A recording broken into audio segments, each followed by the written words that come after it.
이러면 영상이 다, 그 음성이 다 날아가거든. 앞부분 다, 그래서 4번 문제니까 이거는 금방 다시 찍을 수 있겠다. 자, 5번 문제부터 다시 할게요. 자, 경제학자 갑은 통계기관에서 작성한 소비 지출 구조의 변화와 CPI 산정을 해서 구한 가격 자료를 살펴봤대. 자, 그 결과 가격이 상승한 품목의 소비 비중은 낮아지는 한편에 가격이 그대로인 유사한 품목의 소비 비중이 높아지는 경향을 확인했다는 진술은 지문에서 말하는 대체 효과에 관련된 개념과 연결시켜 볼 수가 있을 것 같아. 갑은 이 경향을 반영해서 가중치를 조정을 했어. 가중치 조정. 맞지? 인플레이션율이 정부의 발표보다 1% 낮아졌다라는 거야. 무슨 말인지 알겠어? 자, 갑은 이제 정부의 발표와 비교해 봤을 때 정부가 발표한 CPI 수치가 있다고 한다면 이 CPI 수치가 뭐 X%였다고 한다면 갑이 대체 효과를 반영해서 가중치 조정을 했더니 맞지? 정부가 발표한 수치보다 1% 정도 떨어진 수치를 확인해 볼 수가 있었대. 중요한 거는 1% 떨어진 수치를 확인할 수가 있다는 것은 무엇을 반영했기 때문에 대체 효과에 따른 가중치 조정을 했기 때문에 가능한 것이라고 볼 수가 있겠죠. 자, 요 값을 정확히 읽어내는 게 중요했던 문제입니다. 이 결과를 통해서 그는 정책 결정을 할 때 CPI를 그대로 적용해서는 안 된다고 주장을 했지만, 자, 보겠습니다. 자, 가장 적절한 것, 즉 여기서 포인트는 대체 효과에 관련된 진술로 시작을 해야 돼요. 선지가 CPI는 저러한 그 대체 효과를 반영하지 못하기 때문에 지수가 왜곡될 수 있다라는 한계 지점에 대한 진술이 있었어. 그렇기 때문에 갑은 그것을 지적을 했고 그 대체 효과를 반영해서 대체제의 가중치 비율을 조정한 결과 정부에서 발표한 CPI 지수보다 조금 더 자기가 생각하기에는 정확하다고 생각을 하는 CPI 지수를 이제 언급을 하고 있는 것이기 때문에 어찌 됐던 간에 대체 효과에 관련된 진술을 봐야 되기 때문에 뭐 연금이나 기초생활보장비 이딴 거는 지금 파악할 겨를이 없다는 거예요. 이런 걸 우리가 언제 파악하고 있습니까? 자, 갑의 주장에 따라서 CPI를 보정된 값을 더 신뢰하게 된다면 기준금리 인상에 대한 요구가 커지겠군. 자, 이것도 뭐 그럴듯하다라고 생각을 할 수가 있겠지만 일단은 대체 효과에 대한 진술부터 먼저 좁혀주는 게 중요하겠죠. 맞죠? 대체 효과에 대한 진술은 아무래도 뭐밖에 없어요. 자, 4번하고 5번 이거 좀 고민을 해봐야 되겠죠. 4번하고 5번 보겠습니다. 1, 2, 3번은 애초에 대체 효과에 범주화가 안 되어 있기 때문에 볼 필요도 없고 4번하고 5번 위주로 볼게. 갑은 정부가 발표한 CPI가 품목의 변화를 반영하지 않기 때문에 실제 물가 수준보다 과대평가되는 경향이 있다고 보는군. 만약에 이 품목의 변화를 반영하지 않기 때문이라는 진술을 정확히 이해하지 않고 뒷부분에 대한 진술만 봤다고 한다면 답을 4번으로 고를 공사는 있어요. 맞죠? 그럴듯하죠. 근데 품목의 변화를 반영하지 않기 때문에 자, 이러한 CPI 지수의 왜곡이 나타났느냐? 아니야. 품목의 변화에 관련된 값들은 확인해 볼 수가 없어. 맞지?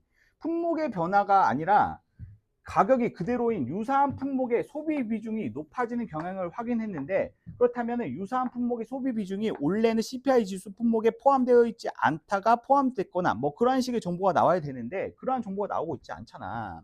품목 변화의 반영 비율에 관련된 정보는 애초에 언급되어 있지 않은 정보야. 무슨 말인지 알겠어? 거의 요즘 나오는 화법과 장부 문제의 뉘앙스 문제죠. 맞죠? 이런 것들을 잘 파악할 수 있어야지 또 화작도 잘 할 수가 있어요. 화작은 요즘에 뉘앙스 파악을 잘해야 돼. 맞지? 자, 5번. 자, 5번. 화작 같은 경우에 자, 화작하고 자, 엄매 같은 경우에는 자, 화작하고 엄매는 제가 다음 주부터 이번 주 강의 영상도 찍어놨어요. 강의 영상을 찍어놨다는 건 뭐냐면 제가 이제 재종반에서 수업을 하는 강의 영상을 찍어놨는데 자, 이거는 이것까지 제가 음으로 드리면 제가 너무 좀 헷갈릴 것 같고 요거는 희망자에 한해서 자료를 드리겠습니다. 제가 화작하고 엄매를 1시간, 2시간씩 재종반에서 수업을 하거든요. 그 화작은 이제 2세트 문제 풀이하고 그 다음에 해설 강의하고 그 그 다음에 엄매 같은 경우에는 지금 2회독 복습 들어가고 있어요. 1회독 끝나고 2회독 복습 들어가고 있는데 뭐 여튼지 간에 지금 해당 강의 자료와 영상을 보고 싶으신 분들은 자 이거 따로 저한테 이제 요청을 하시면 제가 자료랑 영상을 드릴게요. 알겠죠? 뭐 여튼지 간에 요거는 요청하세요. 자 5번 갑이 선정 인플레이션율이 정부의 발표보다 낮은 이유는 자 대체 효과를 반영하여 가격이 상승한 품목의 가중치를 자 낮추었기 때문이겠군. 대체 효과에 대한 진술로서 접근을 해줘야 되는 게 이제 포인트였다. 아무래도 이제 긍정 발문이다 보니까 범위를 정확히 좁히는 게 핵심이었다라는 거예요. 범위를 정확히 좁히는 게. 알겠죠? 자 그리고 요거는 자 2번 선택지는 답이 아니지만 2번 선택지만 좀 설명을 하고 넘어갈게요. 2번 선택지가 질문이 좀 많았던 것 같아서 선생님 이거 100으로 되돌린다 이거 틀린 거 아니에요? 라고 질문을 많이 하던데 100으로 되돌린다 자 초기화한다 5년마다 지수를 초기화한다라고 되어 있는데 이게 100으로 되돌린다라는 말이 아니지 않나? 자 우리나라의 경우 자 품목이나 가중치를 2, 3년마다 갱신하고 있으며 5년마다 지수를 초기화한대. 초기화. 맞지? 그러니까 초기화한다라는 것은 기준값으로 되돌린다라는 말이겠죠. 기준값이 뭐야? 100. 기준값이 100이기 때문에 무슨 말인지 알겠어? 자, 여튼 간에 그 정도만 하고 넘어가도록 하겠습니다. 나머지는 어려웠지 않기 때문에.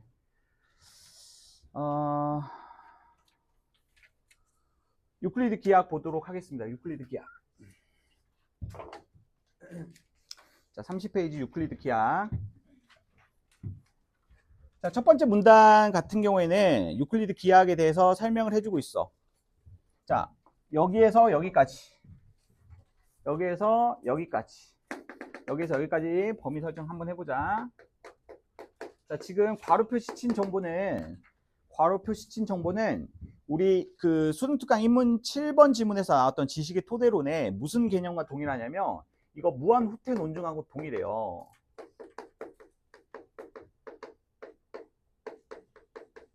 자, 이거 무한 후퇴 논증과 동일한 개념이죠.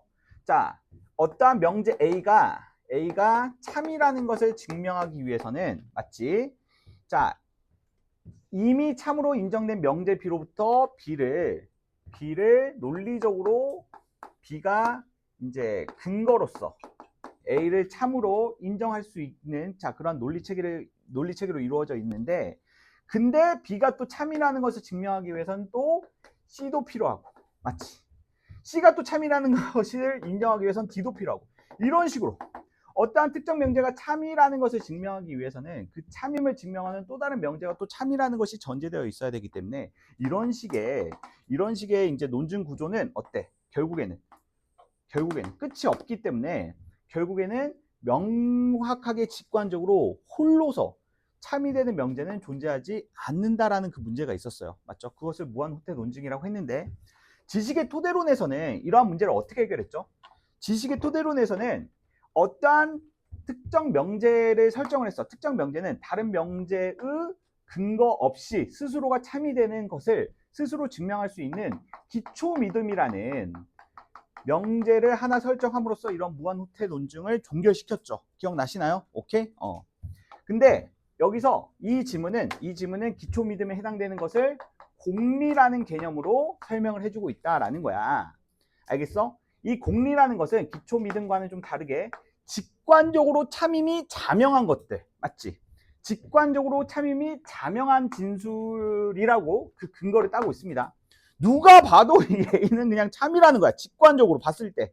그렇기 때문에 얘는 다른 명제의 도움을 필요로 하지 않는다. 그게 바로 이제 공리라는 개념이다. 오케이? 자, 이 공리라는 것은 자, 이것을 이제 공리라고 하는 건데 자, 공리라는 것은 우리의 일상적인 믿음에 해당되는 귀납 추론과 어긋나지 않았고 실생활에서의 접하는 문제를 해결하는 데 도움을 주었다라는 거야. 자, 근데 여기서 포인트는 자, 이것이 귀납? 자, 공리라는 것은 귀납적 추론에 관련된 원리일까요? 문제와 관련된 부분이었습니다. 자, 이 공리를 통해 가지고 이 기하학적인 여러 가지 현상들이나 그 이론들을 정립해주기 위한 일종의 공식과 관련된 이 공리를 귀납적 추론이라고 볼 수가 있을까요? 자, 여기서 생각을 해봐야 돼. 여기서 우리가 생각해야 되는 지점은 바로 귀납과 연역에 관련된 서로 간의 관계성이야. 귀납과 연역은 저 옛날에 한번 설명한 적이 있었는데 서로 관련성이 있죠. 서로 별도의 요소가 아니죠. 맞나요? 귀납이라는 것은 뭐야? 그렇지. 여러 개의 사례가 있어. 사례.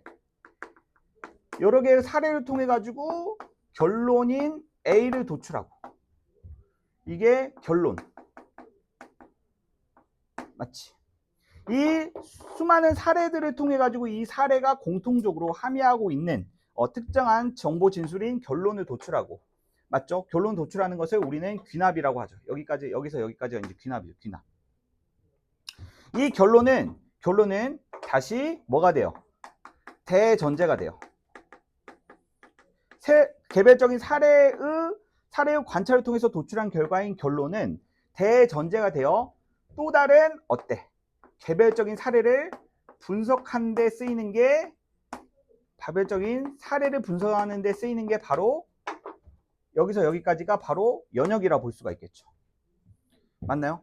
결국 귀납과 연역은 서로 연결되어 있는 개념이야. 연역이 있으려면 귀납이 있어야 돼. 맞지? 어찌 됐던 간에 연역에서 사용하는 그 대전제는 귀납적 방법으로 이제 추론된 결론이라는 거야. 근데 중요한 거는 여기서 문제는 이 공리라는 게 만들어진 과정을 볼게. 공리라는 것은 하나의 대전제야. 이 대전제로서 다른 믿음을 전제로 하지 않는 이 일종의 공식과 같은 이 공리라는 것은 직관적으로 봤을 때 참이라는 게 형성이 되기 때문에 다른 명제의 도움을 필요로 하지가 않아. 무슨 말인지 알겠어? 그러니까 이거는 귀납의 과정을 거치지 않는 일종의 대전제에 해당되는 공리라고 볼 수가 있는 거야. 이 공리는 사람들이 생각을 했을 때 사람들이 경험으로 바탕하는 귀납 추론과 어긋나지 않았다는 것은 이 결론을 바탕으로 해가지고 개별적인 사례에 적용하는 그 과정을 언급하는 것이 아닌, 이 사례를 통해서 이 공리가 나왔다는 그 과정을 누가 그냥 정당화시켰어. 공리라는 개념으로 유클리드가 그냥 정당화를 시켰기 때문에 이 과정 자체가 사람들에게 이질감 없이 다가왔다라는 거예요. 이게 어려웠던 진술이거든요, 사실은. 오케이? 사실은 공리는 무슨 개념이다? 연역의 개념이다. 맞아? 그래서 그 공리는 연역의 개념인데 이 진술만 바탕으로 해가지고 공리가 귀납적인 추론 방식이다 라고 생각하지 않도록 하는 게 첫 번째 문단의 포인트. 맞지? 불친절하게 좀 써놨어요, 글을. 자, 두 번째 문단 보겠습니다. 자, 17세기 과학기술이 발전하면서 유클리드 기하학만으로는 뭐가 있었어? 한계가 있었어. 그 한계. 맞지? 그래서 누가? 또카르트 형님 나왔죠. 또카르트 형님. 자, X축이라 부르는 수평선과 Y축이라 부르는 수직선이 직각으로 교차하는 좌표평면. 뭘 만들어냈다는 거야? 좌표계를 만들어냈다는 거야. 맞지? 자, 데카르트 좌표계. 자, X축과 Y축이라는 개념을 창안해냈어. 맞지? 원래 없었던 개념인데 만들어냈어. 좌표평면 위에 점피를 표시하는 새로운 방법을 제시했고, 이를 바탕으로 연역적으로 지식체계를 구축해 나갔습니다. 이것은 기하학과 대수학이 합쳐져 해석 기하학이 탄생하는 순간이었어. 맞지? 이제 기하학하고 대수를 합쳐서 해석 기하학이라는 것을 만들었대. 자, 기하학은 이제 도형에 관련된 학문이고, 대수학은 뭐야? 대수가 뭐죠? 대수가 뭐예요? 미지수에 관련된 방정식이죠. 그러니까 숫자를 대신 표현한다라는 뜻이에요. 대는 대신할 때. 그러니까 숫자를 대신 표현하는 게 뭐가 있어? x, y, g 이런 것들이 뭐야? 숫자를 대신 표현하는 수치라고 볼 수가 있죠. 맞아요? 우리가 방정식을 대수 방정식이라고 하는 것은, 맞죠? 이런 미지수들을 우리가 대수라고 부르기 때문이에요. 미지수의 개념을 데카르트가 처음 만들어냈다라는 거야. 무슨 말인지 알겠어? 데카르트의 업적은 여러분들 잘 아시다시피 미지수의 개념, 즉 대수의 개념을 처음 창안했고, 그 다음에 이러한 좌표 개념을 처음 창안함으로써 음수의 개념도 처음 만들어낸 게 이제 데카르트죠. 오케이? 자, 데카르트의 좌표 평면에서 세 번째 문단, x와 y의 쌍으로, 한 점은 x와 y 값의 쌍으로 다 설명을 할 수가 있죠. 맞아요? 한 점은 무조건 x와 y의 쌍으로 다 설명을 할 수가 있어. 맞지? 자, 이를 통해서 유클리드가 도형에 대한 정의와 논리적 공리, 기하학적 공리들을 동원해서 설명했던 것들을 자, 모든 것들을 방정식을 통해서 자, 대수를 통해 가지고 간단하게 설명할 수가 있었어. 맞지? 자, 뭐 반지름 C1 같은 경우에는 이런 식으로, 직각삼각형 같은 경우에는 이런 식으로 이렇게 다 대수로 표현하고 있죠. 대수로. 맞아? 이 대수라는 자, 공식으로 다 설명을 하고 있기 때문에 자, 연역적인 지식 체계를 구축했다라는 진술을 이해해 볼 수가 있다라는 거야. 무슨 말인지 알겠어? 여기에다가 숫자만 기입해 보면은 어때? 개별적인 사례들을 다 분석해 볼 수가 있는 거지. 개별적인 값들을 다 분석해 볼 수가 있는 거잖아. 무슨 말인지 알겠지? 자, 아무튼 간에 여기서 진수는 뭐 그렇게 중요한 징수는 없고요. 자, 이러한 대수 개념을 이용을 해가지고 대수 개념을 이용해서 방정식을 이제 구축해 나가는 과정 속에서 자, 어때? 유클리드 기하학으로는 기술하기 어려웠던 다양한 도형에 대해서도 해석하고 기술할 수 있는 길이 열리게 된 것이다. 아, 그렇지. 데카르트의 좌표 개념과 그리고 이 대수 개념을 통해서 기존에 해결하지 못했던 그런 문제들을 많이 해결할 수가 있었다. 자, 근데 여기서부터 이제 핵심. 자, 네 번째 문단 보자. 기하학과 대수학이 하나가 되면서 대수적으로는 가능하지만 시각적으로 구현하기 어려운 것들에 대한 문제가 제기되었어. 자, 대수 방정식에서 x, y, z축 세 축이 있는 방정식은 데카르트 평면에서 하나의 축을 더 만들어 세 변수의 조합을 나타낼 수가 있다라는 거죠. 자, x, y에다가 내 축 제3의 축인 z축을 만들면은 맞지? 제3의 축인 z축을 만들면 자, 3차원 도형을 이 좌표 평면에 기술할 수가 있었죠. 맞나요? 3차원 도형이라고 하면 뭐 이런 개념이지 얘들아. 요 숑 식빵 그려주면 되지. 3차원 도형. 항상 식빵을 그려주면 돼. 식빵.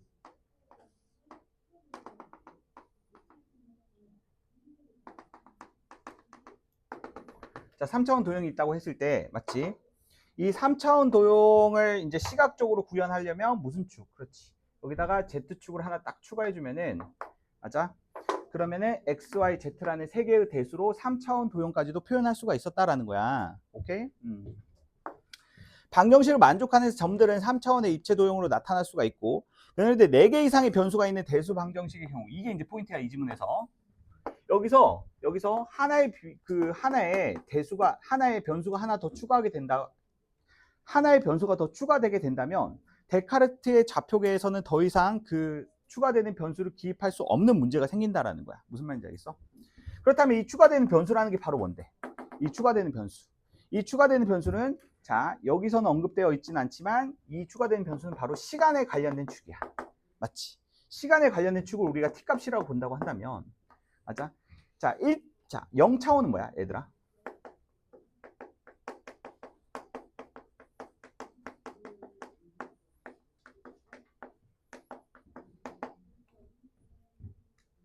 (1차) (2차) (3차) 나의 휴일 계획을 말하는 것 같네.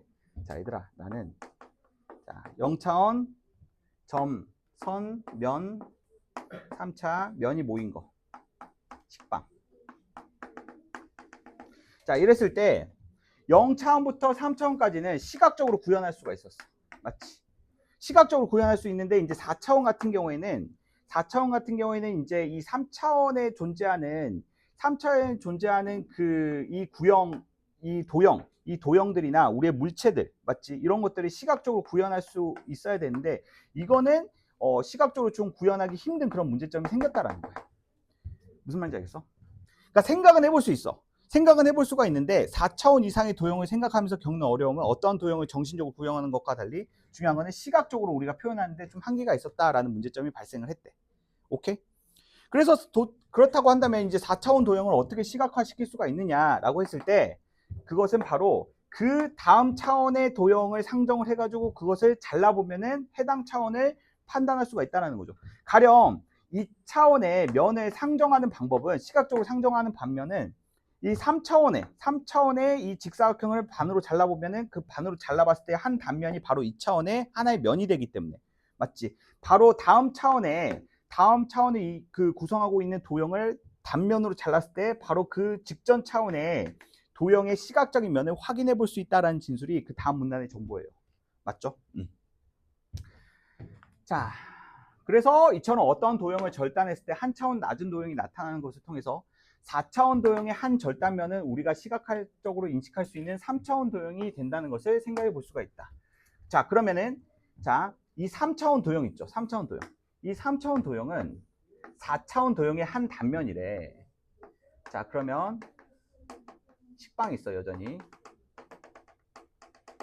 이 3차원 도형은 4차원 도형을 잘랐을 때 한 단면이래. 그러면 이렇게 생각을 해볼 수가 있겠지. 이 식빵이 이렇게 이동을 한다고 해볼게. 이 식빵이 여기에서 여기로 이제 이동을 하는 거야. 이동. 맞아? 이동을 하는 거야. 똑같은 식빵이 있어. 동일한 식빵이야. 뭐 이런 느낌인 거지.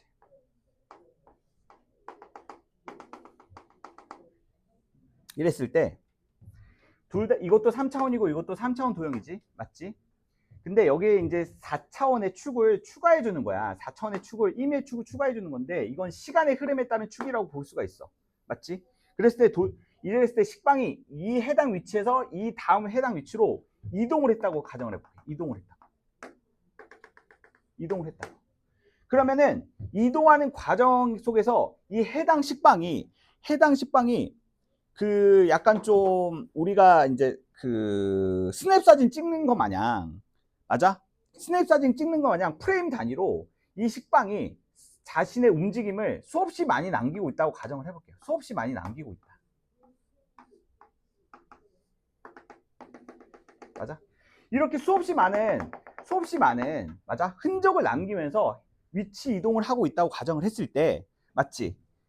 특정한 이것을 딱 단면으로 딱 잘랐을 때 나오는 하나의 식빵의 모습이, 맞지? 3차원 도형의 모습이라는 것을 통해서 무엇을 상정해 볼 수 있다? 이 4차원 도형의 모습을 생각해 볼 수 있다라는 거야. 오케이?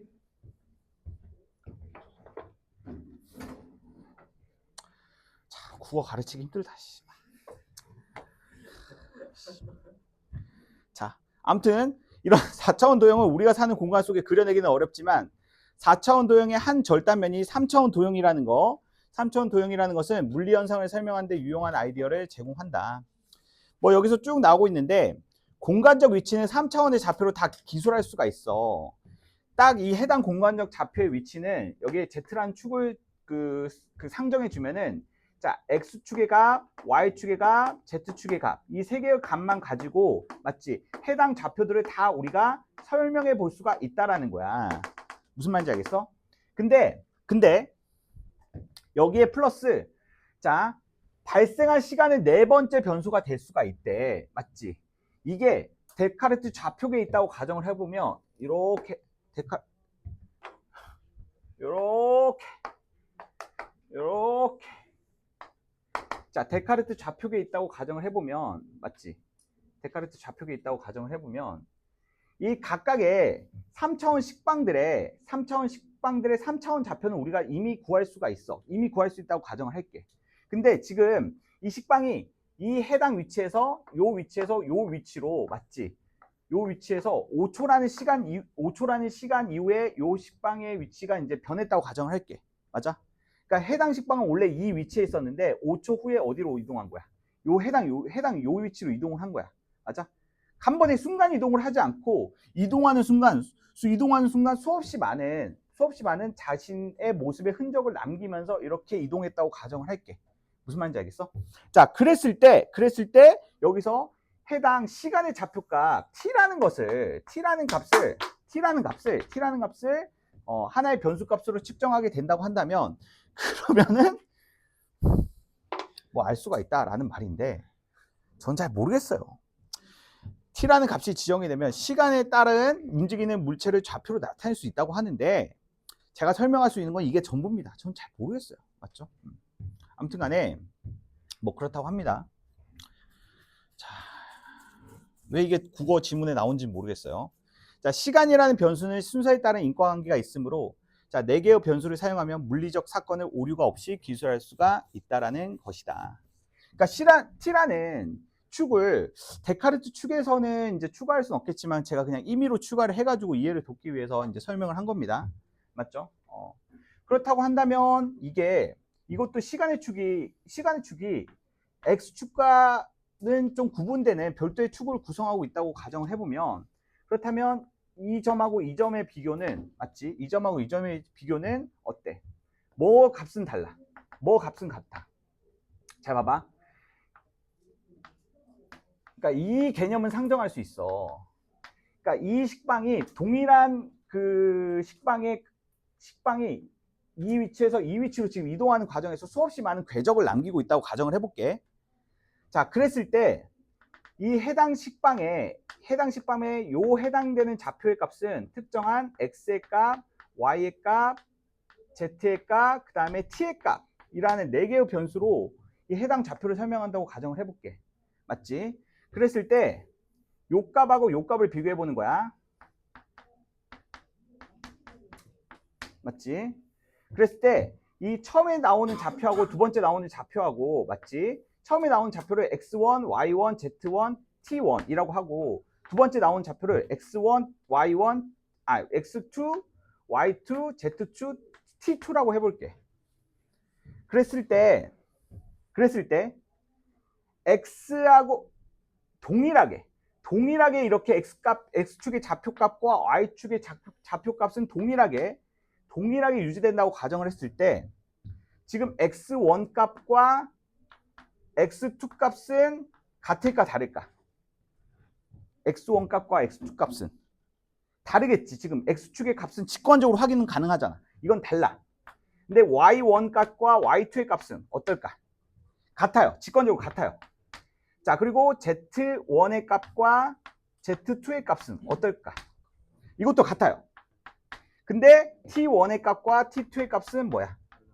달라. 오케이? 이게 다르다는 거야. 알겠어?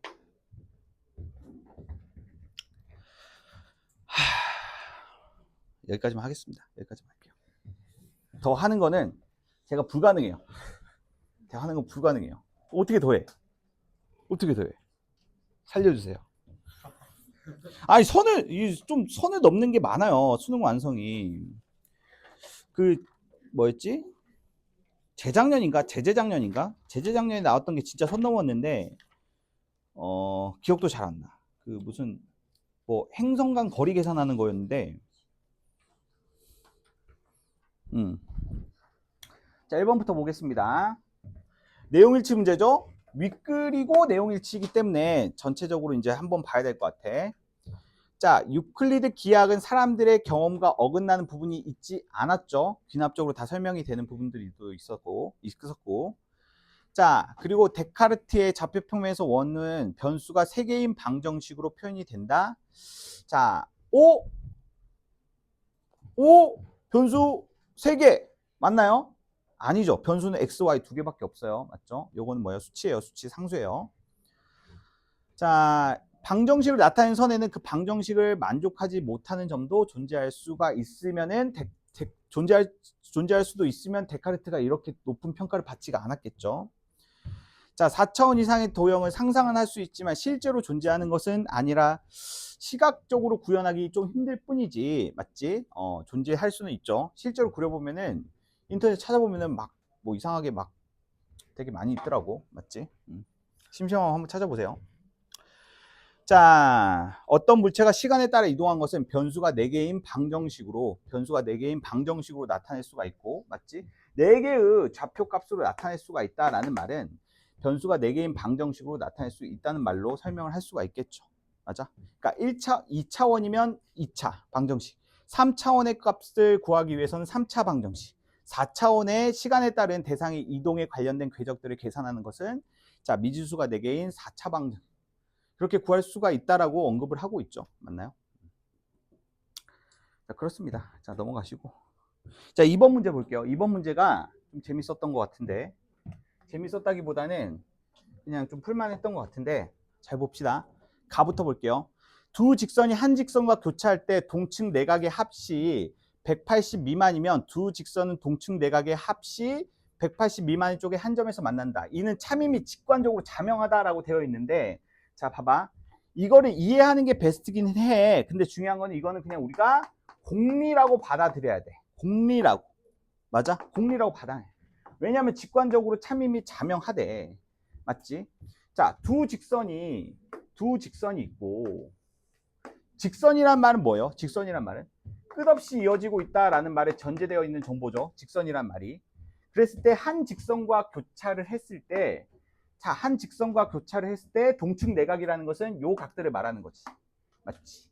이 A 값과 B 값이 있는데 A하고 B의 합이 자 180도 미만이라고 한다면, 그러면 두 직선은 동축 내각의 합이 180도 미만인 한쪽의 한 점, 동축 내각의 180도의 값이 미만인 한쪽의 점에서 만나. 이쪽 점 아니면 이쪽 점. 무슨 말인지 알겠어? 이게 만약에 두 각의 합이 180도 미만이라고 한다면 두 직선은 미묘하게 어때? 평행이 아니라 틀어져 있기 때문에, 맞아? 무조건 한 점에서 만난다라는 거야. 한 점에서. 무슨 말인지 알겠어? 무슨 말인지 알겠어? 그 말이잖아. 맞아? 근데 가를 근거로 할 때 동축 내각의 합이 180이면 두 직선은 만나지 않아. 동축 내각의 합이 180도라는 것은 무엇일까?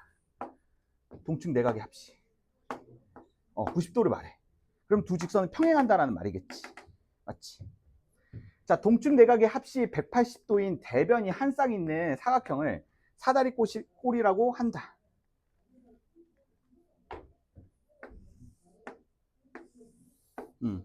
자, 동축 내각의 합. 자, 두 각의 합이 180도인 대변이 한 쌍 있는 사각형을, 맞지? 이런 것들을 이제 사다리꼴이라고 한다.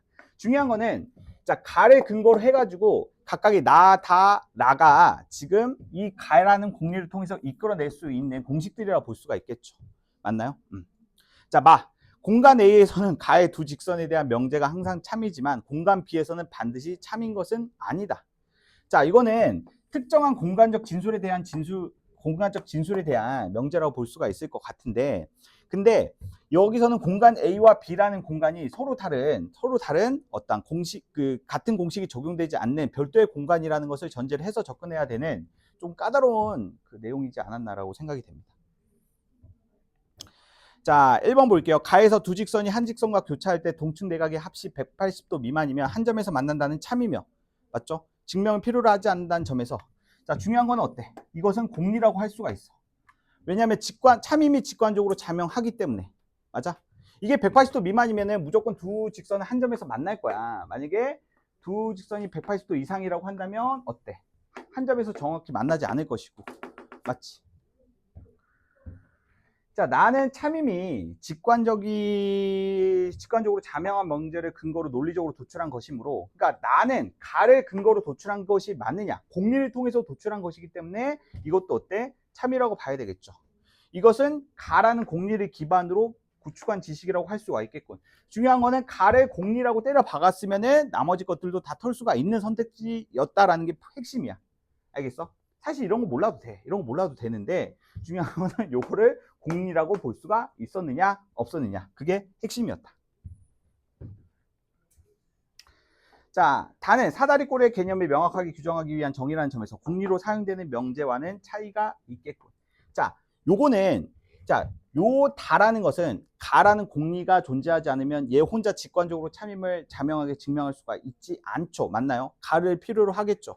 가를 필요로 하기 때문에, 자, 가를 공리로 사용하는 명제와, 그러니까 공리와 차이가 있겠군. 다는 공리가 아니기 때문에, 공리를 통해서 도출되는 거기 때문에 공리와 차이가 있을 수밖에 없다라는 진술은 옳은 진술. 오케이? 자, 라가 참이라는 것을 증명하는 과정에서 공리로 인정되는 명제가 없다고 한다면 가, 나, 다 외에 또 다른 근거가 필요하겠군. 자, 그렇죠. 라가 참이라는 것을 증명하기 위해서는 공리로 인정되는 명제가 없다고 가정을 했잖아. 근데 여기서는 가라는 게 공리로 인정되고 나하고 다는 그 공리를 통해서 어때? 파악할 수 있는 명제들이잖아. 근데 이 과정 속에서 공리가 없어. 공리가 없다고 한다면 가나다 외에 또 다른 공리가 가나다 외에 또 다른 공리로 이루어진, 자, 그런 명제가 있어야지 이제 라를 증명할 수가 있다라는 거야. 오케이? 근데 5번 볼게. 마가 참이라면 가의 두 직선에 대한 명제는 공간 A에서는 공리가 될 수 있겠지만 공간 B에서는 나와 라가 모두 참이 되어야 공리로 인정될 수가 있겠군. 자, 볼게요. 이제 마가 이제 참이라고 가정을 했어. 마가 참이라면. 그러면 가의 두 직선에 대한 명제는 공간 A에서는 항상 참이라고 했기 때문에 요거는 맞죠. 공리가 될 수 있지만 요건 맞죠. 근데 공간 B에서는 나와 라가 모두 참이 되어야, 나하고 라가 모두 참이 되어야, 나하고 라가 모두 참이 되어야 공리로 인정될 수가 있겠군. 뭐가 공리가 인정될 수가 있겠군. 가의 두 직선에 대한 명제라는 진술이 여기로 이어지고 있죠. 맞아요? 가의 두 명제에 대한 진술에 대한 정보가 지금 공간 B에 대한 진술로 이어지고 있는데, 이 가는 다른 명제의 참 거짓과는 상관없이 가 스스로가 어때? 스스로 참임을 직관적으로 자명하게 증명할 수 있는 명제인 공리야, 공리.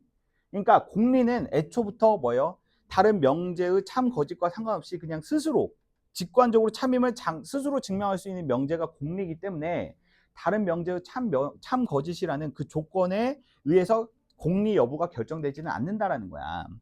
그래서 이 5번 선택지의 포인트는, 자, 지금 공간 B에 대한 진술에서 공리로 인정될 수 있는지 없는지에 대한 주체 판단의 정보는 바로 가의 두 직선에 대한 명제인 가를 말하는 거고, 맞지?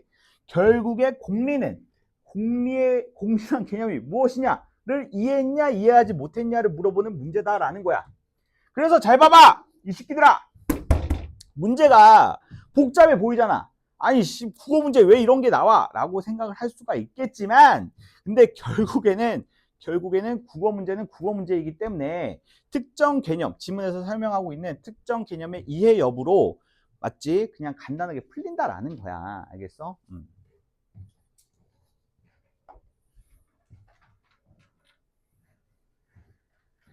자, 그 다음에 3번.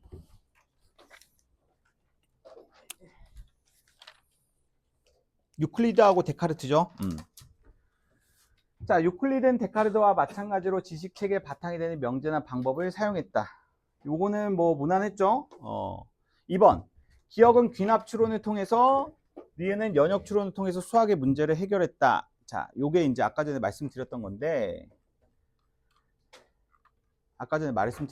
잘 봐봐. 자, 유클리드 기하에서는 이제 공리라는 개념, 즉 참임이 직관적으로 자명하기 때문에 증명이 필요 없다고 인정되는 명제, 공리를 명확히 하고 공리를 바탕으로 해서 여러 가지 기하학 문제들을 해결해 나갔다. 자, 공리가 뭐야? 대전제고, 여러 기하학적 문제들은 개별적인 사례인 거야. 대전제를 통해서 개별적인 사례를 해결하는 방식으로 이제 그 논리적 메커니즘이 이루어진 개념이기 때문에 이건 무슨 방법이에요? 연역의 방법이라는 거야. 연역의 방법. 알겠어? 자, 요것만 보고 얘 귀납이네 하시면 안 된다는 거예요. 아까 전에 설명했지만. 자, 3번. 기억은 니은과 달리 도형의 특성을 기술하기 위해서 도형에 대한 공리들을 사용했다. 도형에 대한 공리들. 그렇죠. 4번. 니은은 기억과 달리 도형들의 특정 대수 방정식을. 그렇죠. 뭐 이건 어렵지 않았던 것 같고. 자, 넘어갑시다. 4번. 4번 문제는 요거는 그냥 제가 생각을 해봤을 때 요거는 나중에 풀게요. 이거는 문제 좀 오류가 있는 것 같아요. 그래가지고 이거는 나중에 정오 나오는 다음에 좀 하겠습니다. 알겠죠?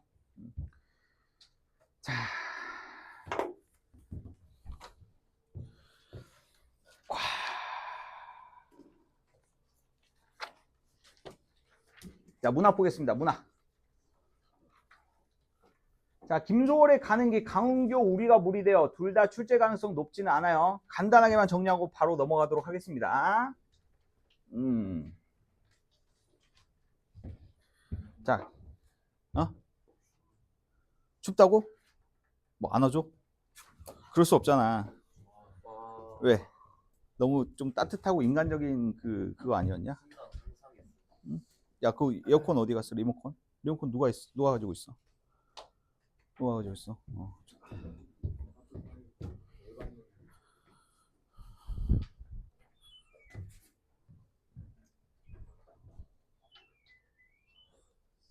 온도를 좀 올려줄게.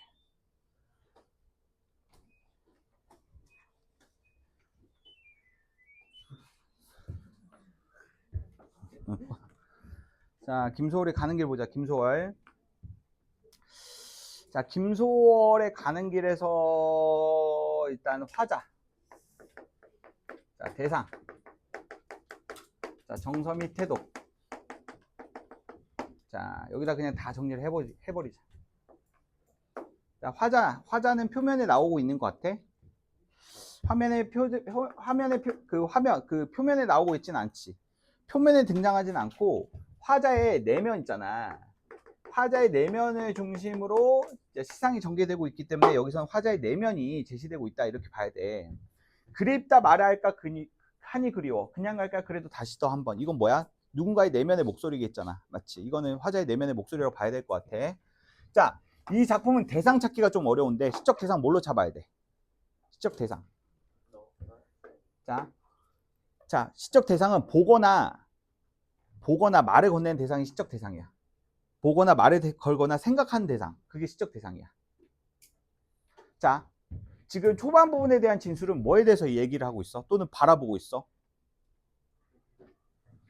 그립다 말할까 하니 그리워. 그냥 갈까 그래도 다시 더 한번. 이거 뭐야? 화자의 내면이잖아. 내면의 목소리. 화자의 내면의 목소리에 대한 진술을 이야기하고 있다가 자, 어디로 이어가고 있어? 저 산에도 까마귀, 강물. 까마귀하고 강물이라는 외부로 대상이 옮겨가고 있지.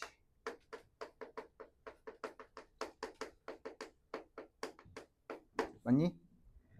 자, 이러한 그 방식을, 이러한 대상의 변화 방식을 뭐라고 할까? 이러한 시상 전개 방식을. 뭐라고? 시선의 이동이라 볼 수 없어. 내면을 바라보고 있는 것이 아니기 때문에. 시선의 이동은 안 돼. 잘 안 보여? 잘 안 보여? 좀 더 크게 쓸까? 자, 내면에서 외부로 옮겨가는 거 이거 뭐라고 할까? 이거.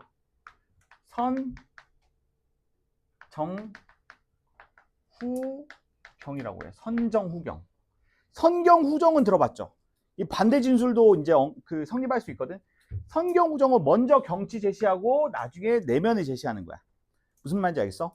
그러니까 내 외부를 먼저 보고 내면의 목소리를 등장시키는 것을 선정후경이라고 하는. 선경후경.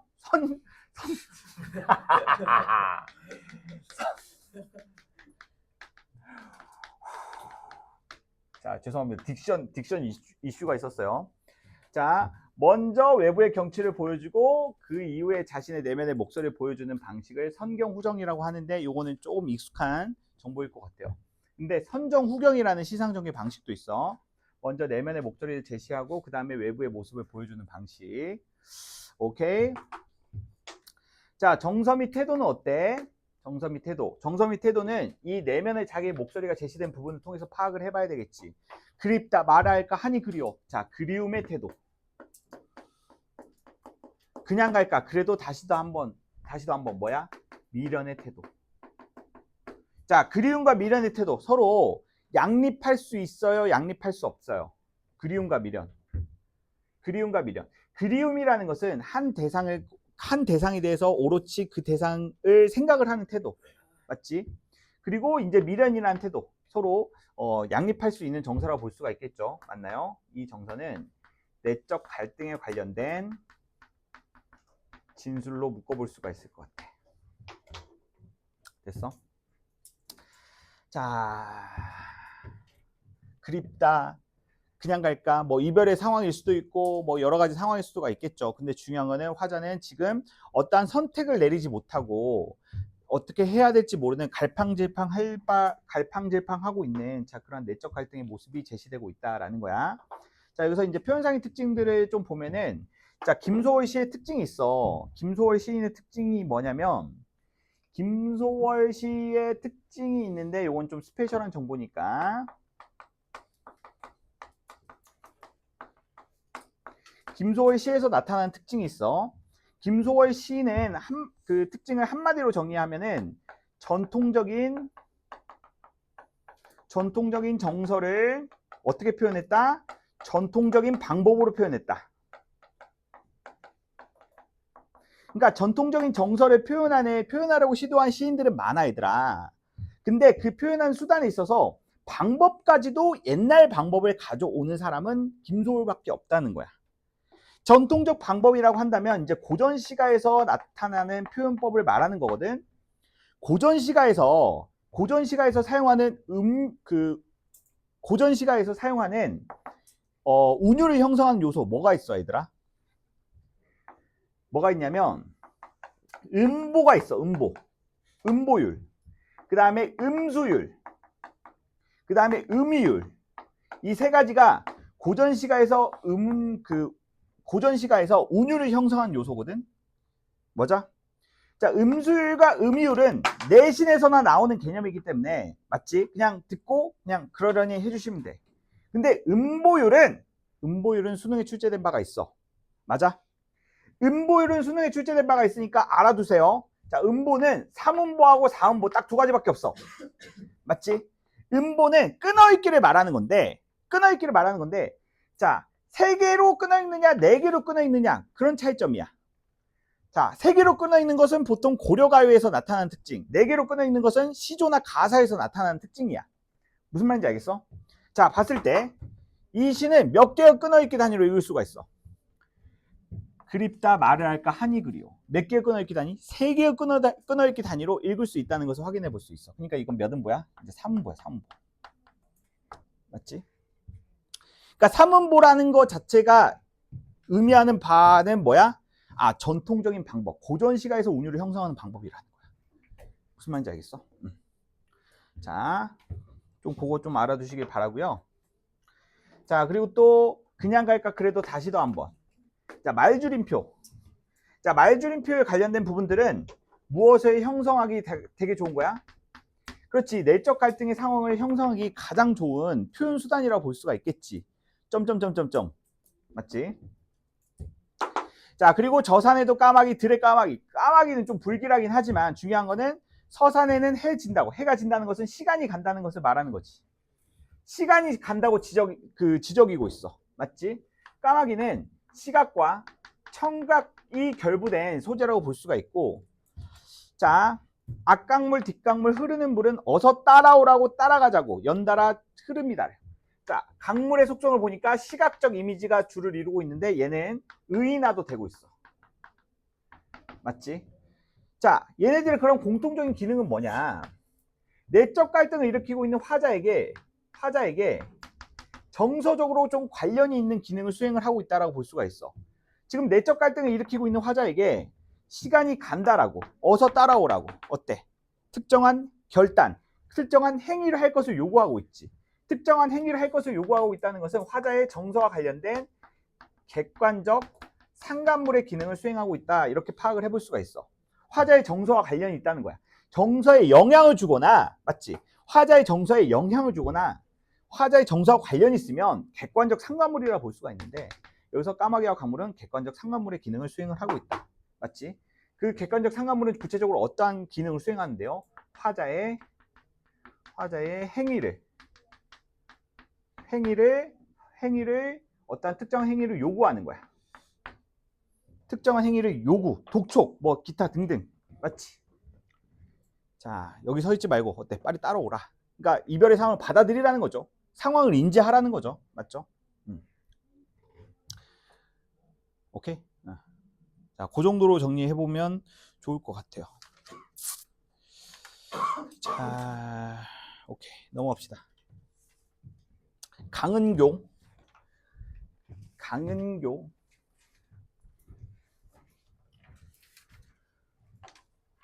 자, 정리했죠? 지웁니다.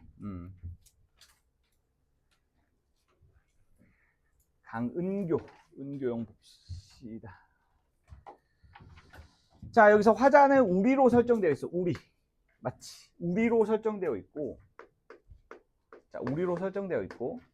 자, 화자가 우리로 설정되어 있다는 것은 기본적으로 뭘 전제하고 있냐면, 자, 부정적 현실이 전제되어 있다는 거야. 맞지? 이번에 신석정의 역사라는 연계 작품의 시에서도 이제 우리라는, 맞지? 시어가 등장을 했지. 그러니까 우리라는 시어가 등장을 하면은 부정적인 현실로 볼 수 있는 맞아? 그런 시어가 등장한다는 것을 의미해. 알겠어? 항상 민중들은 뭉쳐. 왜? 현실이 힘들 때. 그렇게 생각을 해보면 될 것 같아. 자, 뭐에 대해서 이야기를 하고 있느냐? 자, 물이 되어 만난다면 물에 대해서 이야기를 하고 있죠. 자, 하지만 우리는 지금 불이 되어 만나고 있다. 자, 물과 불에 대해서 이야기를 하고 있어. 자, 여기서 물은 무슨 이미지? 긍정적인 이미지, 불은 부정적인 이미지. 이렇게 보고 파악을 해야 되겠지. 왜냐면 그 대상이 가진 원형적 속성을 봐봐. 1, 2연에서는 물의 이미지가 어때? 가문 어느 집에선, 가문 어느 집인, 물이 없어서 가문 집에서는 이 우리가 물이 되어서 만난다면 좋아할 수밖에 없다라는 서리적 진술을 통해서 그 물의 의미의 당위성을 부여해주고 있어. 물은 어때? 무슨 의미? 그렇지. 생명력을 부여하는 이미지이기 때문에. 우리가 키 큰 나무와 함께 서서 우르르 우르르 비 오는 소리로 흐른다며. 우르르 우르르 음성상징어 박스 해주시고. 자, 그리고 흐르고 흘러서 저 물력의 시간의 흐름, 저 혼자 깊어지는 강물에 누워 죽은 나무 뿌리를 적시기도 한다면. 죽은 나무 뿌리를 적시는 것도 어때? 생명력에 관련된 이미지라 볼 수가 있겠죠. 맞나요? 그리고 나서 아직 처녀인 부끄러운 바다에 닿는다면. 이러한 가정적 진술의 연속은 물이 가지고 있는 생명력의 이미지를 자, 반복적으로 보여주고 있다. 근데 현재 우리 지금은 불로 만나려고 하고 있어. 불은 무슨 이미지와 연결이 되고 있어? 수치된 뼈, 불타는 것들이라는 불이 가지고 있는 원형적인 이미지 그대로 쓰이고 있죠. 소멸의 이미지로 쓰이고 있어. 소멸. 맞아. 소멸의 이미지. 그렇다면 이 둘의 이미지는 어때? 서로 반대된 이미지로 봐야 되겠지. 됐어? 서로 반대된 이미지로 봐야 돼. 그러니까 불이 불태우고 소멸시켜버린 그 생명력을 자, 물이 어때? 그것을 정화시켜주고 생명력을 회복시켜주는 자, 그러한 반대의 이미지로 기능을 하고 있다는 것을 확인해 볼 수가 있겠지. 됐어? 자, 그리고 또 누구? 청자가 설정되어 있네. 청자. 자, 그리고 또 청자인 그대도 설정이 되어 있어. 시적 대상으로. 청자로 설정되어 있지. 자, 이 청자에 대한 화자의 태도, 이런 정서및 태도를 보자고.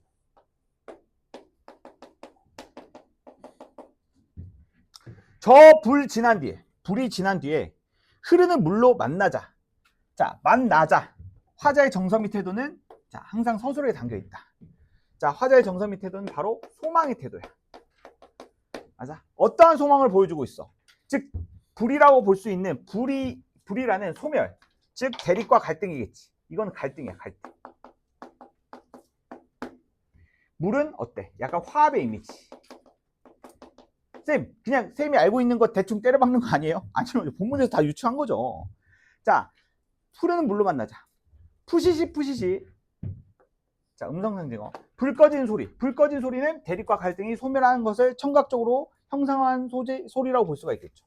즉, 어떠한 소망을 보여주고 있어? 즉, 불이 꺼진 이후 만남에 대한 소망. 불이 꺼진 이후의 만남. 불이 꺼진 이유는 무슨 세계겠어? 맞지? 긍정적인 세계겠죠. 화자가 생각하는 이성적인 세계. 화자가 생각하는 이성적인 세계는 넓고 깨끗한 하늘로 상징된 소자. 넓고 깨끗한 하늘로 상징이 되는 자, 이성이 아니라 뭐라고 해야 되냐? 이상이죠. 그렇지. 이상적 세계. 화자가 생각하는 이 대립과 갈등이 소멸한 자, 그러한 세계가 오게 된다고 한다면 그대와 함께 만나고자 하는 자, 그런 소망을 보여주고 있죠. 맞나요? 자, 그대. 자, 그대는 작품에서의 청자로 설정되어 있으면서 자, 이 청자는 자, 독자로 확장될 가능성이 있는 맞죠? 여지가 있습니다. 오케이? 자, 문제 바로 풀어봅시다. 가나의 공통점으로 가장 적절한 것은 자, 공통점이니까 고민 없이 옆에다가 가나 적어주시고 가 먼저 파악한 다음에 나 이렇게 터는 방식으로 가야 되겠죠. 말줄임표 화자의 내적 고뇌 오케이 갈등이니까 자연물의 동적인 이미지 자연물의 움직임 나타내고 있어요. 까마귀는 쥐적이고 있다. 동적인 이미지 X 물 흐릅니다. 어때? 동적인 이미지 yes. 둘 중에 하나만 갖고 있으면 되지. 대조적인 소재 가에 있어요? 응, 없어.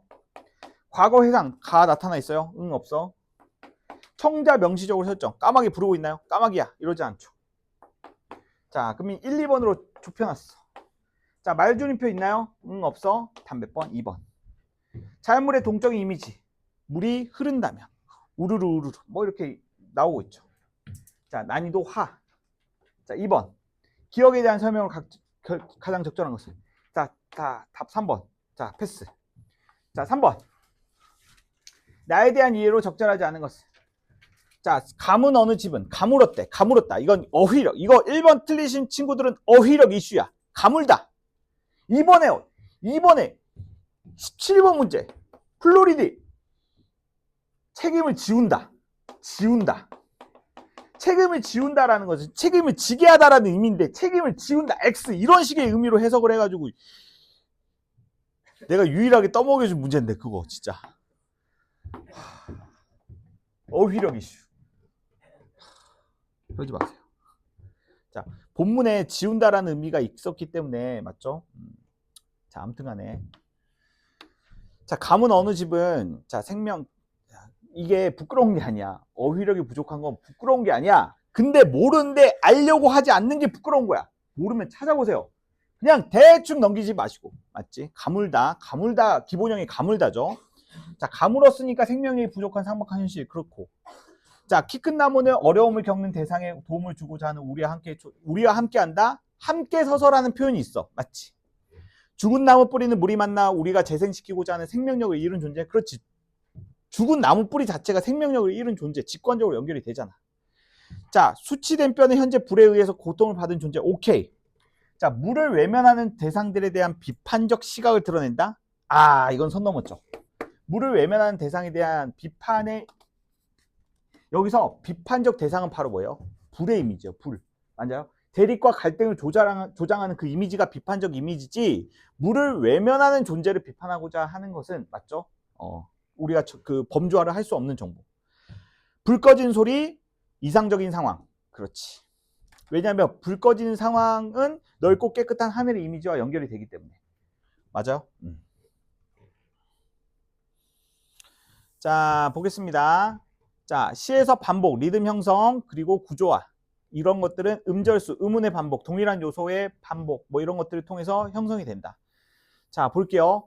요 정보는 간단하게 좀 아까 전에 말씀드렸던 거랑 그 연결시켜서 보면은 시에서 반복과 리듬, 시에서 반복은 어떠한 기능을 수행할 수가 있느냐. 자, 첫 번째, 리듬을 형성한다는 것은 운율 형성이야. 운율.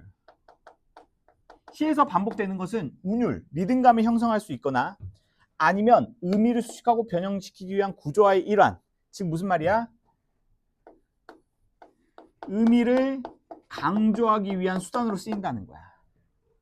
알겠어? 시에서 어떠한 요소의 반복은 리듬감 형성, 의미 강조. 뭐 두 가지 기능이 있다. 음절수, 금절수, 어떠한 특정한 글자 수를 맞추는 거야. 맞지? 아니면 의문, 특정한 의문은 뭐야? 자음과 모음을 말하는 거야. 특정한 자음과 모음을 반복하거나 아니면 동일한 요소를 반복하거나 아니면 시적 상황이나 이미지, 표현 형식. 그러니까 작은 것에서 큰 것까지 다양하게 반복될 수 있는 것들을 찾을 수가 있느냐. 그리고 또 이러한 요소들이 병렬적으로 배치된다는 것은 어때? 나열되고 있다는 거야. 됐어? 자, 1번. 가의 1, 2행은 시행의 기업과 히읗음이 나타나는 구조. 맞나요? 파악해 볼 수 있어요? 기업과 히읗음? 못 파악해요? 그럼 답이 1번인데. 기업과 히읗이라는 특정 의문이 계속 반복되고 있나요? 특정 의문 시어 말해보세요.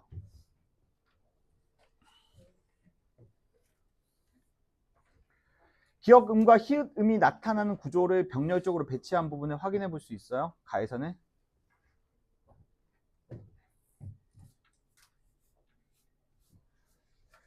말을 할까 그냥 갈까.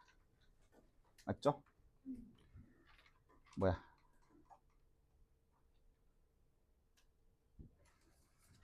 시행의 기억이 나타나는 음과 희역이 나타나는 음이 구조가 병렬적으로 배치가 되는 것을 확인해 볼 수 있느냐. 기억과 희역. 여기서 보시면 기역과 히읗은 병렬적으로 배치되는 게 이 부분밖에 확인이 안 되죠. 1, 2연에서는. 맞죠? 1, 2연에서는 이것밖에 확인이 안 되죠.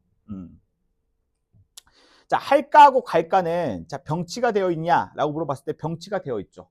문장 구조의 특성상 둘 다 어때? 서술의 역할을 수행하고 있으니까. 자, 그 다음에 2번.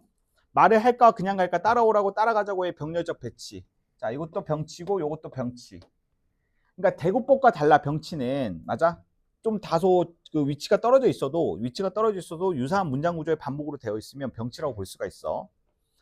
3번 강물과 흐르는 물 연달아 흐르는데 유음이나 비음. 자, 유음은 뭐예요? 유음 리을이에요. 비음은 오케이. 자, 요 정도는 알고 계세요. 유음은 리을이고 비음은 미음, 니은, 이응을 비음이라고 해요. 자, 나는 1, 2연의 물이 되어 만나고자 하는 가정적 상황과 불이 되어 만나려고 하는 현재 상황의 병렬적 배치를 통해서 자, 서로 대비 관계를 이루고 있다. 그러니까 물이 되어 만나고자 하는 가정적 상황은 화자가 원하는 상황이니까 긍정적인 상황. 불을 만나려고 하는 근데 현재 우리는 불이 되어 만나려고 한다라는 것은 화자가 인식하고 있는 현실은 어때? 대립과 갈등이 가득한 현실. 맞지?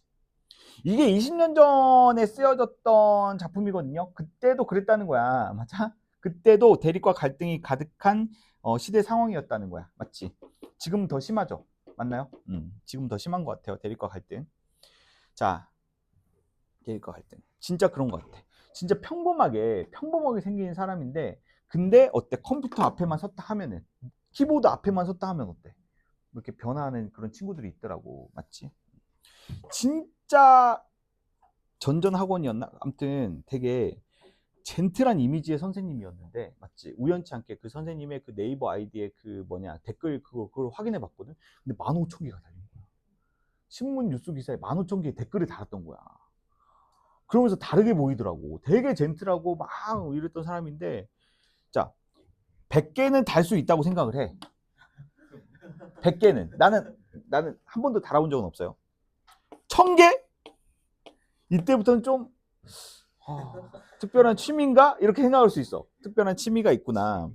이제 10,000개 넘어가게 되면 일단은 좀 평범하게 안 보이는 거야. 10,000개 넘어가기 시작한 순간. 맞지? 와, 보니까 막 정치 이런 거에 막 달았던데. 근데 연예 뉴스 기사에 15,000개 달고 이랬으면 좀 그랬을 뻔했어. 맞지? 자, 여튼지 간에. 자, 두 번째 작품 보겠습니다. 김동인의 태영. 자, 이건 문제만 풀게요. 왜냐면 문제만 푸는 이유는 현대 소설이기도 하고 연계가 안 되는 현대 소설이기도 하고 그 내용 자체도 그렇게 크게 중요한 게 없다고 판단이 됐기 때문에 자, 바로 문제를 풀도록 하겠습니다. 자, 내용이 서술상의 특징에 관련된 문제죠.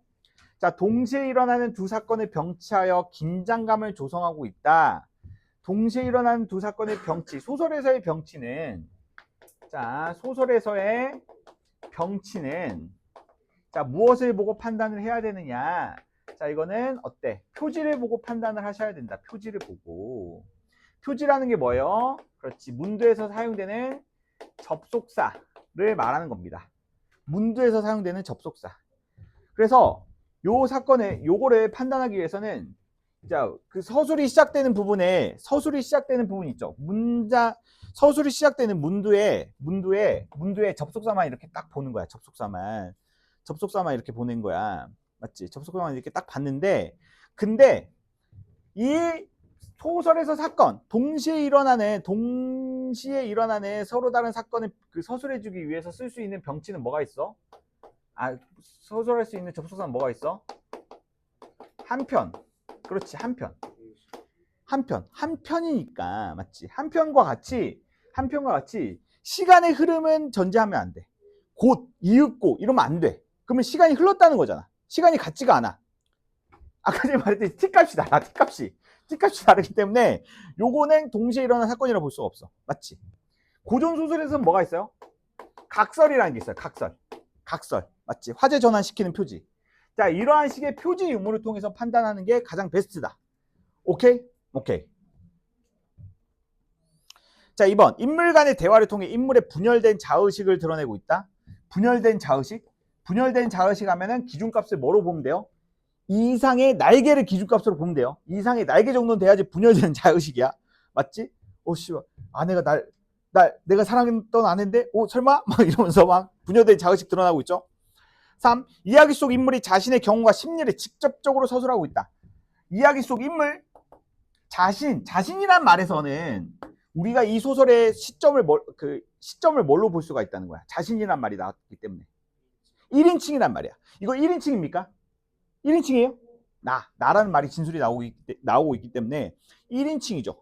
1인칭 주인공 시점을 파악할 수 있느냐를 물어보는 문제였습니다. 자, 4번. 공간의 이동에 따라 서술자를 달리하여 사건을 다각도로 조명하고 있다. 자, 서술자를 달리하여.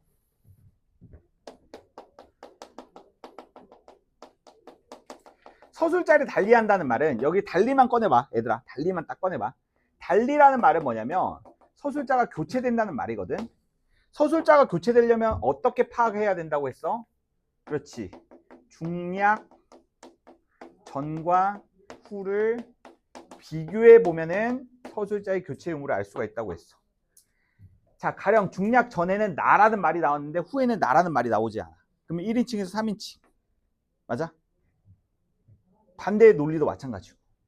항상 시점의 교체는 1인칭에서 3인칭으로 가거나 3인칭에서 1인칭으로 가거나, 자, 이러한 선택지밖에 없어.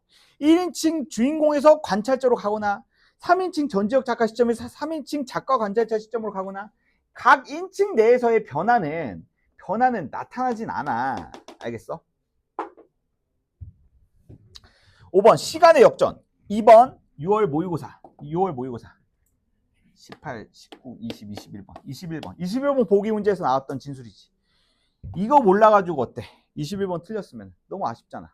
맞지? 나는 그 21번 문제를 이거 몰라서 틀린 것보다 더 아쉬웠던 게 뭐냐면은 이걸 몰라가지고 시간을 소비했을 것에 대해서 되게 아쉬워. 이거 몰랐으면 5번까지 간 다음에 다 동그라미네 어떻게 해야 되지? 하면서 한 1, 2분 더 털었을 거 아니야. 최소한 3분에서 4분 정도는 시간이 소모됐었어. 이거 몰랐으면. 맞아?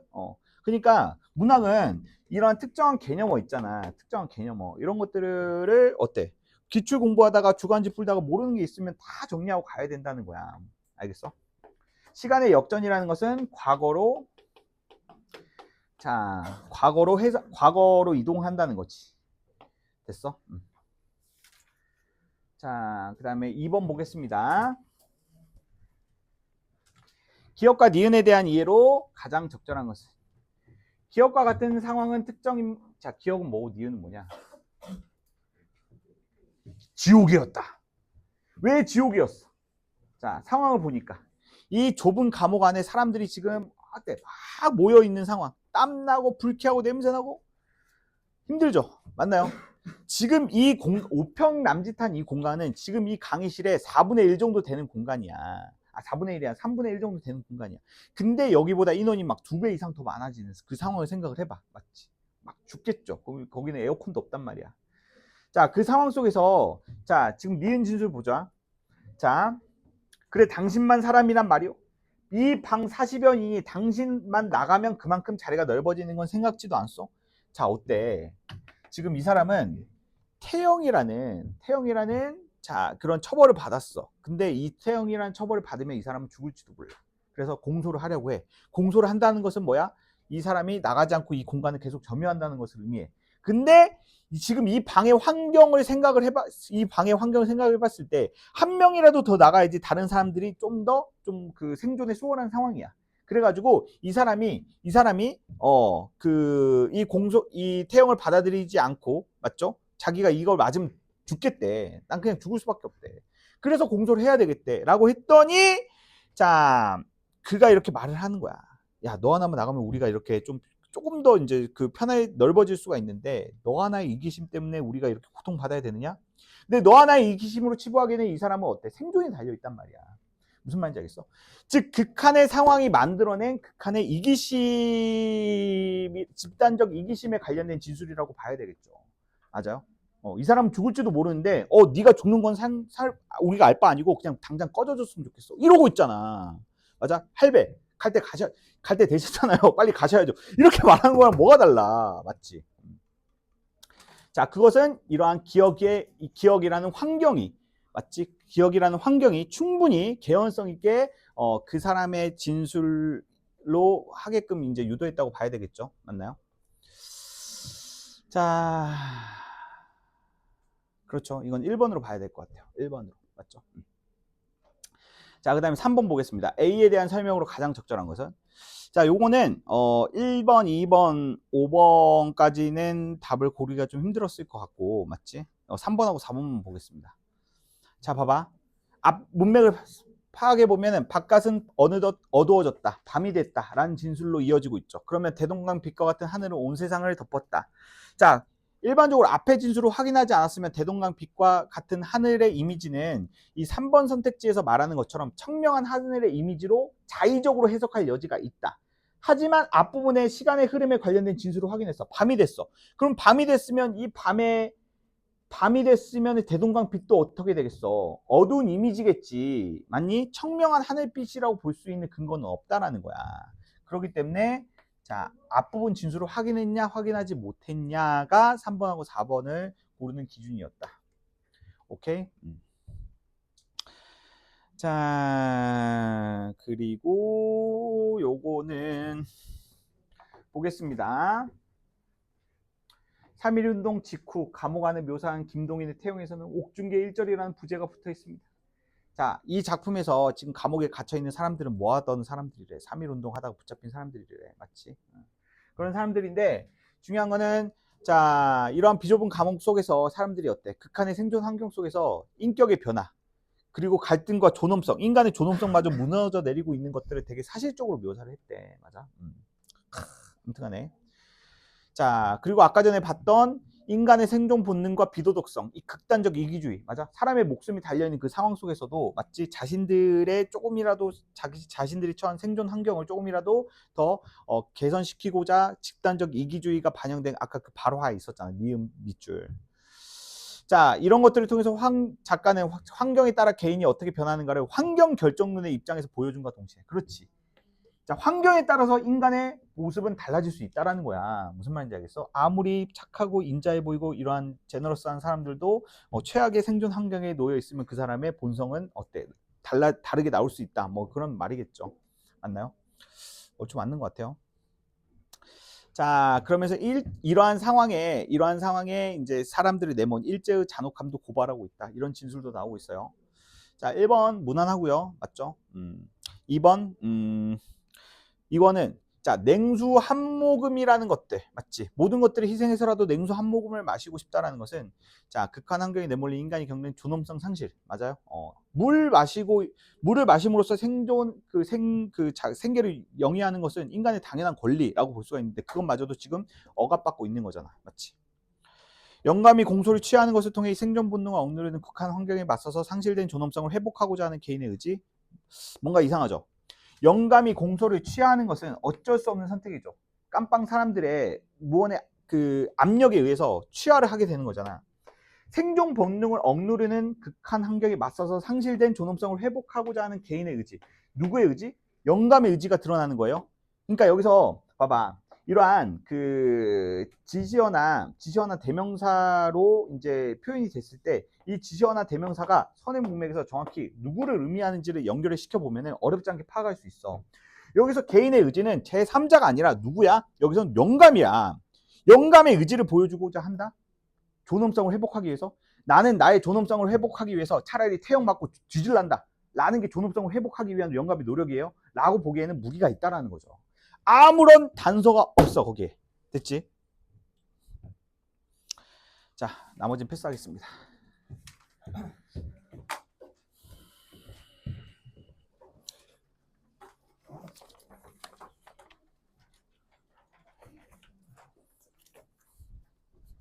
귀엽지? 자, 연계소문 미니입니다. 연계소문 미니. 자, 연계소문 미니는 자, 교재에 끼워 놓으시기 바랍니다.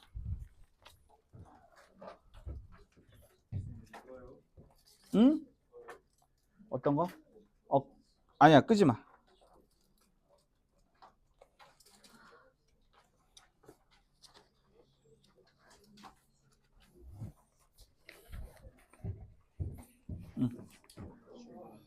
자, 봐봐.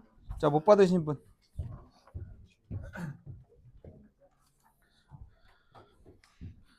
자, 북새곡은 우리 수업 시간마다 한 10분, 20분씩 이렇게 찔끔찔끔 할 겁니다. 알겠죠? 그냥 스노우볼 굴려가는 느낌으로 할게요. 자, 못 받으신 분, 북새곡. 다 안 해. 뭐 엄청 자세하게 안 해. 딱 포인트만 잡아가지고 이렇게 할 거야. 포인트만 잡는다는 거는 이번 6월 평가 모의고사 그 고전 시간 이제 그 동류가 있잖아. 동류가의 비형계 수록 부분에 대한 내용들이 조금 까다롭게 출제되었잖아. 그 사자본과 그리고 연못의 그 활용소를 의인화시킨 그 두 대상 간의 그 대화 부분에 대한 그 사실관계 파악이 조금 명확하게 이루어지지 않아서 틀린 친구들이 좀 있었기 때문에 맞죠? 좀 특이점이 나타나는 진술로 이루어진 부분들만 위주로 볼 거예요. 알겠죠? 전체 안 봅니다. 언제 다 봐, 이거. 맞아? 이거 내가 좋아하는 스타일도 아니에요. 자, 그리고 일단 자료 먼저 나눠드리도록 할게요. 자, 일단은 주간지. 자, 이번 주 주간지 나눠드리도록 할게요. 자, 자료 먼저 나눠드리고.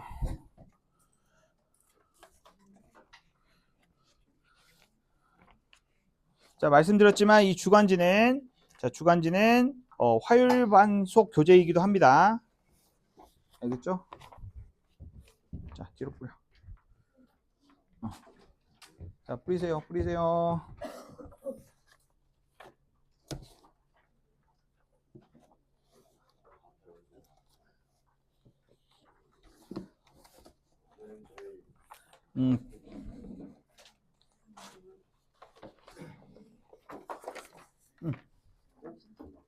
뒤로. 자, 저번 주에 1수화 줬냐? 1수화 4권 줬나요? 1수화만 줬지.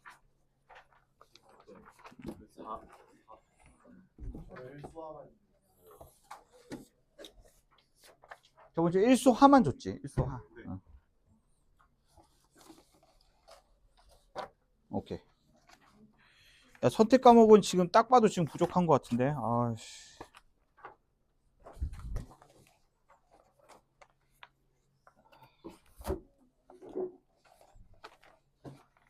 자, 엄매손. 엄매.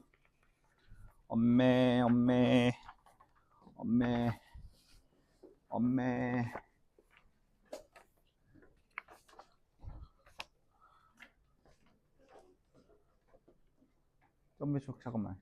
자, 잡아. 2명, 3명. 잠깐만. 줘. 엄매 내놔. 엄매가 아닌데. 엄매 줘. 너 이따가 받아가.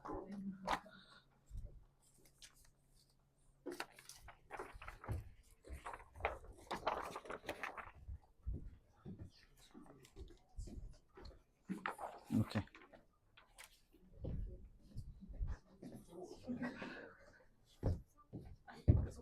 엄매 더 있네.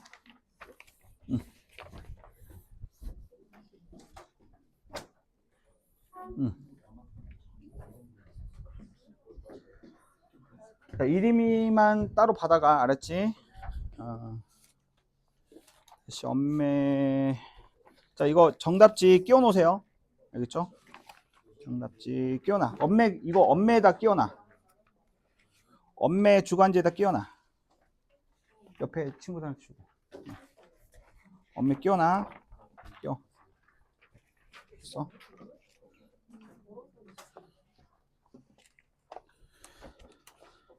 자, 화작손, 화작. 하나, 둘, 셋, 넷. 자, 화작은 끝나자마자 바로 교무실에 와. 알겠어? 화작 끝나자마자 바로 교무실에 와. 바로 뽑아줄 테니까. 오케이? 네. 화작이 생각보다 인원이 많아가지고 제가 화작을 50개 뽑아놨는데 다 틀렸어, 지금. 뭐, 왜 이렇게 화작을 많이 하는지 모르겠어. 선생님은 저한테 화작 돌리는 거 권유하시죠? 응?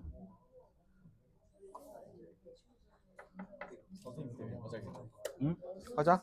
아니 너는 거의 답을 정해. 야 조용. 자, 5분만 하고 끝내겠습니다. 5분만 하고.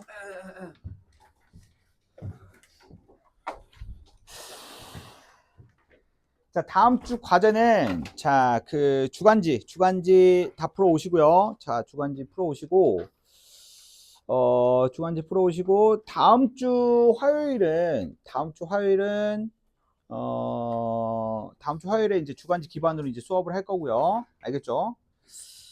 그리고 그 선택 과목 주간지 잘 풀어 오시고 다음 주에 수능 완성 1회차 있죠? 수능 완성 1회차 수업 진행할 거니까 수능 완성 1회차 풀어오시기 바랍니다. 알겠죠? 수능 완성 1회차, 수완 1회차. 알겠어?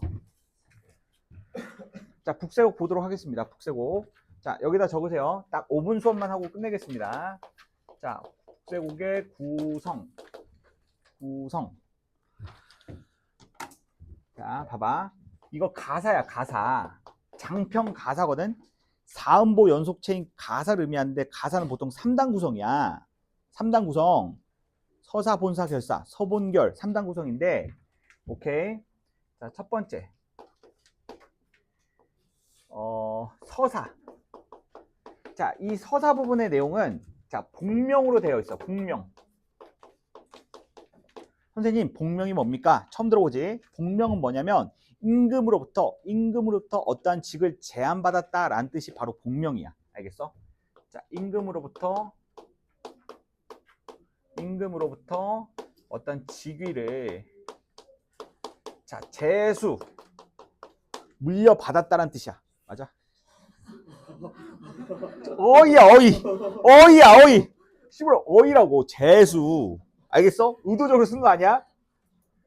심장이 떨리네. 오우 쉣. 그냥 직위를 받으려고 할게.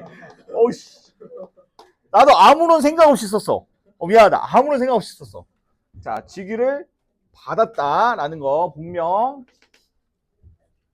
자, 그리고 또 본사. 자, 본사는 1하고 2가 있어. 본사 1. 본사 1은 그렇지. 지금 필터링 거치고 있어. 자, 필터링 거치고 있어. 여정은 뭐냐면 이제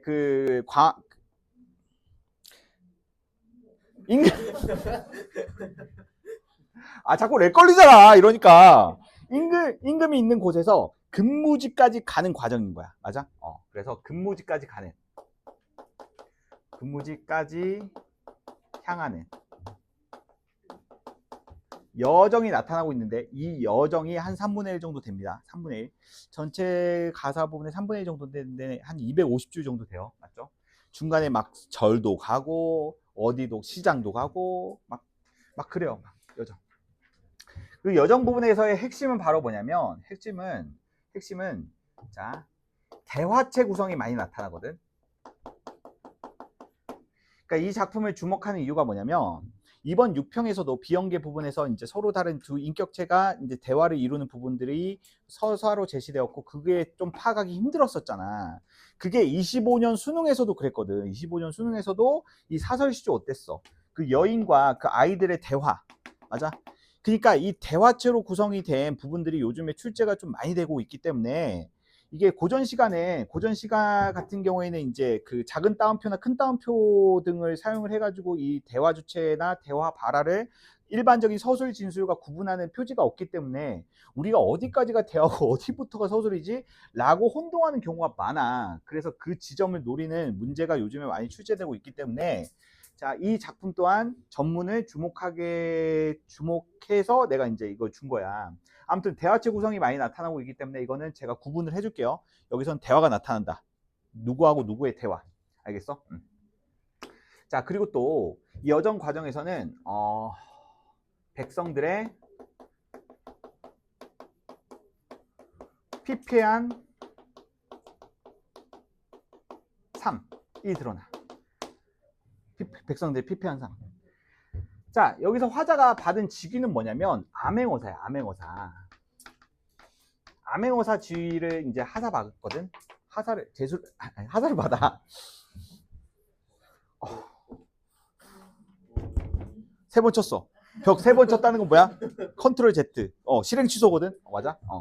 자, 암행어사지기를 하사받고 그리고 나서 이제 그 관리도 조지르고 막 내려간단 말이야. 그 과정 속에서 백성들이 힘들게 살아가고 있는 삶에 대한 묘사.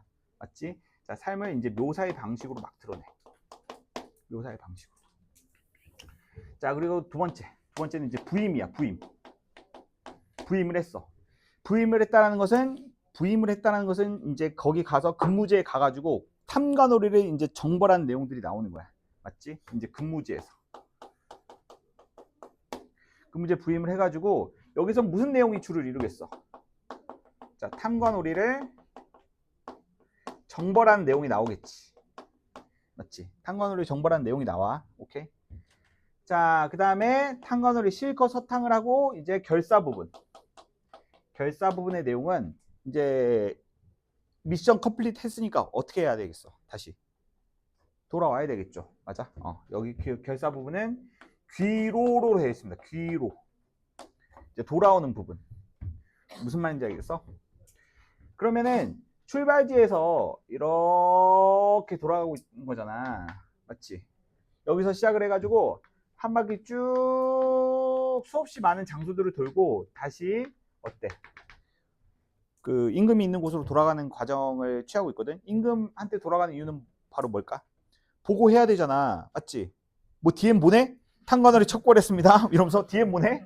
자, 돌아가서 보고를 했었어야 돼. 맞지? 그렇기 때문에 요 과정이 무슨 과정이야?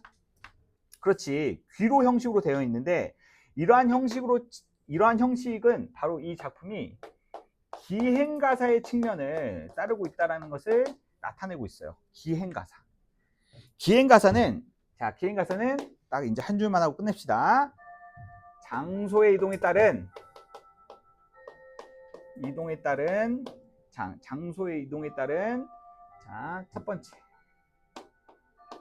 정서와 그 대상에 대한 묘사를 중심으로 자, 구성이 되어 있다라는 거. 됐어요? 그래서 요거를 위주로 제가 계속 할 겁니다. 한 실전 3회차 정도 할 때 이거 끝날 것 같아요. 실전 3회차 할 때. 오케이? 틈날 때마다 할 거니까 이 연계소문 미니는 이 교재에 끼워 놓으세요. 알겠어요? 교재에 끼워 놓으시고 항상 지참하시기 바랍니다. 알겠죠? 자, 고생하셨고 화장러들 바로 교무실로 오셔가지고 교재 수령하시기 바랍니다. 자, 고생하셨어요. 수업 끝. 네, 바로. 어?